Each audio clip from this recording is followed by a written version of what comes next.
Hello, beautiful soul. I hope that you're having an incredible morning, afternoon, whatever the time of the day it is.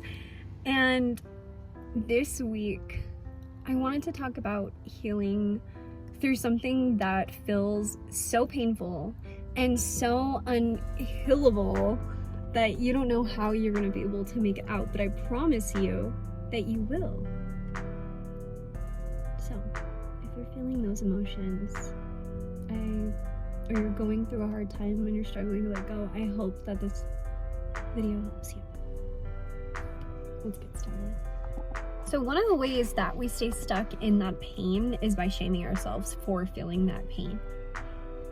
But I hope that we learn, that you learn, that it is okay to feel those emotions and to cry. And yes, they're gonna come up at times that we didn't even think that they would come up. We didn't think that we would shed tears 3 months after the loss of a person or a relationship. Whatever the cause of that pain is, I just want you to know to be loving to yourself and to be forgiving and to comfort yourself the way that you would a friend if a friend were going through this. And if it's about a relationship, you may be like, oh, why? Like, I've already said goodbye. Obviously, maybe the person doesn't want to have that contact with you and you're trying to do no contact, or things just didn't work out. And if it's with a person, you may judge yourself for that. Like, okay, well, this person chose this. Why am I still feeling these painful emotions? Why am I still feeling this rejection? It's okay. It's completely normal to be feeling those emotions. It's completely normal to want to cry, or when you see that person even months down the road, to want to cry or to be sad or to feel angry. Like, it is completely normal. And I want you to be more loving with yourself. I want you to hug yourself when you feel those emotions and talk to yourself as you would a friend, saying, it's okay, it's gonna be all right. And just let yourself feel these. You know, feel the emotions and then bring yourself into a private space to really release the emotions so they can be set free. But let yourself know that you are so loved. No matter what someone chooses to do with the time you gave them, if they want to take your heart and say, okay, I don't need this doesn't really work for me, it's not a reflection on you. And I promise you that if that's why you're feeling that pain, it is not a reflection on your worth, because you are so worthy. You are so beyond worthy. You are so beyond beautiful. It has nothing to do with that. It has more to do with when you take a puzzle piece and you try to fit it together. It has so much more to do with connections and what serves their highest and serves your highest. And it doesn't mean that you're not this beautiful, wonderful being that can do so much good for their life. It more so means that they have a different path that they need to go on, and that's okay. We love them, we send them love and light, and we wish them well, and it hurts really feel really rejected from them, or feel like our worth went with them, and that when we see them even months down the road, that we feel unworthy again and those emotions come up. But that's just an opportunity to heal. That's just an invitation to look within ourselves and be like, okay, why am I triggered in this sense? Why is this pain coming up for me? Why am I attached to this relationship or this person? Have I been idolizing them?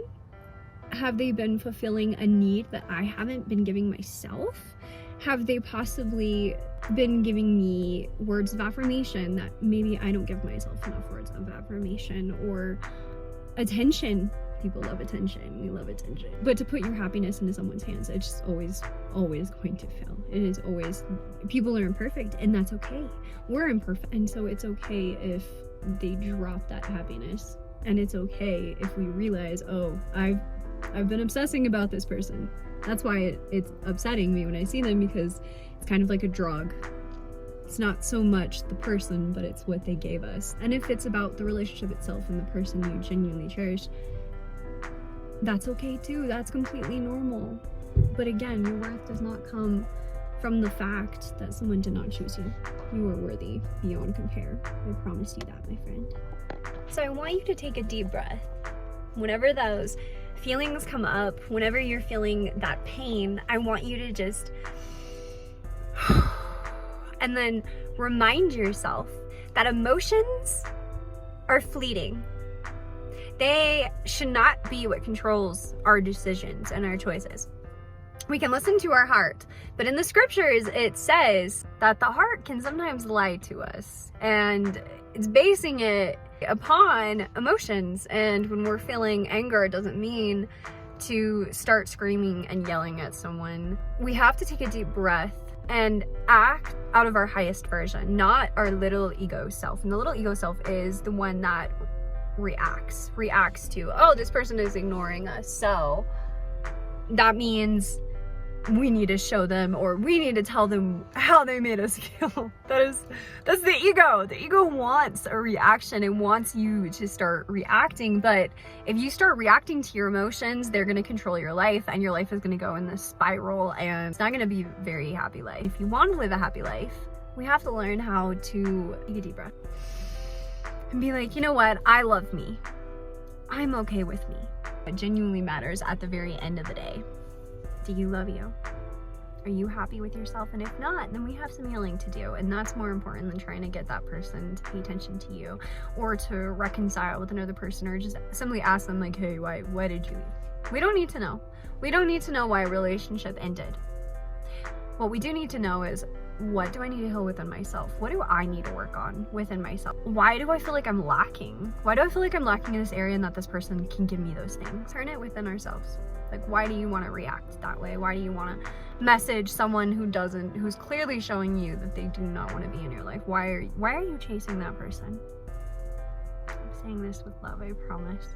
But these are such important questions, because at the end of the day, it's about who we are, how we feel about ourselves. Do we love who we are? But if you're not loving who you are at the end of the day, even when someone walks away, then that's something that we need to heal within ourselves. I want you to think about what you lost, and not in the sense of ruminating, but I just want you to think about the things you're grateful for what you experienced in the loss. And then I want you to think about the lessons you learned. That can also be tied in with some of the trials through this particular relationship that you had with this person. When we give ourselves time to kind of step out of our obsessing and ruminating and trying to get the other person to listen to us, or trying to prove ourselves to someone else, we should work on not doing, because you are so worthy without having to chase.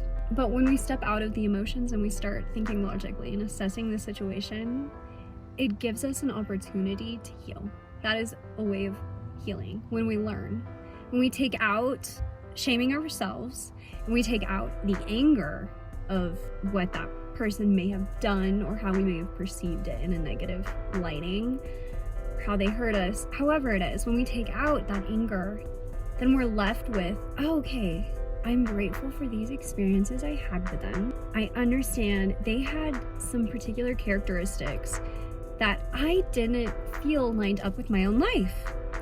And then, oh, I learned these things about what I want in a partner, and I learned more about me in these particular ways of, okay, so this is how I react when I'm with someone who doesn't want to communicate as much, or this is how I respond, and these are things that I need to heal about myself. Oh, this is interesting. I have a love language of affection, or words of affirmation, whatever it is, but you learn all these things about yourself, and it leads into you healing for joy and for happiness and for that peace that you're seeking. We're here on earth to progress. And so if we're just ruminating in our pain and obsessing about this person or this relationship or what you lost, you are stunting yourself from healing. You are stunting yourself from growing and progressing. And if you're feeling this, it doesn't mean you're stuck in this. I promise you that as well. You're not stuck in these low vibrational emotions. You have to let yourself feel the emotions like we stated before. We have to not shame ourselves, and we have to think, okay, think about all the lessons that you've learned. And these are all steps on how to heal your pain. And you will get there. You will get there. There's no time limit. There's not a particular time, and it may come up long after you thought you've healed. But I promise you that you are healing when you do these particular things, and in time, and you do the work, and you don't try to avoid the healing and the pain by throwing yourself into other fast temporary pleasures, when you actually let yourself have time by yourself to feel the pain, however long that is, without taking on other people's slots in the sense of needing someone to always be there to feel that pain, or again, whatever your temporary pleasure is. Instead of doing that, you find that you're stuck with all these emotions, but you're also healing and you're doing the work. That way, when you're in your next relationship, you can genuinely be healed and you can genuinely provide them with unconditional love and the things that a relationship requires. The next thing I want you to do is I want you to think about all the things that you're grateful for in your life. All the good things. The things that you have in this present moment. That cup of coffee that you're so grateful to have, or that gym class that you go to every week that makes you feel so happy when you leave, and all your kind friends that surround you and support you, and just all the good stuff in your life. And it could be big, it could be small, but write those down. It's time to take our obsessive thoughts and that pain and all the thoughts that cause that pain and turn it into something that's positive and that will serve us in the long run. It's time to start focusing on our lives, because pain also comes from focusing on what you're lacking, and it's time to step into an abundant mindset. To do that, we find gratitude in what we have. Then I want you to think about what are some things that you want to accomplish within this month, within this year, and think of some really big goals. Like, you want to be a singer, or you want to get better at yoga, you want to get that promotion, or you want to get your certification in this particular area. Whatever it is, I want you to write that down, and that way you're taking your focus off of what you lack. So my phone doesn't have very much battery on it, so I'm going to have to end it here, but I want to remind you, you're an alchemizer. Alchemize your pain into something that is so powerful, creating such a loving being. Therefore, in the future and moving forward, you have compassion for those that are going through what you're going through. It'll create an open heart, and also those broken pieces create openings for Heavenly Father to bring His light and to bring healing into your character and to develop you in ways that you wouldn't have been developed before this pain had occurred, before your heart had experienced this breaking. I want you to know it is serving you. It may not feel like it, but it is serving your highest good. So to end with that, I just want you to know you are more powerful, you are more worthy, and you are so beautiful, so much more beautiful than you realize. You don't have to be embarrassed for feeling the pain. You don't have to be ashamed. You don't have to live in it either. There is hope, there is healing, there are answers that your future self will look back and give you. I love you, and you will get through this. There is healing, I promise. You alchemizer, you beautiful, powerful being. I'm sending my love and light your way. Have a beautiful and blessed day.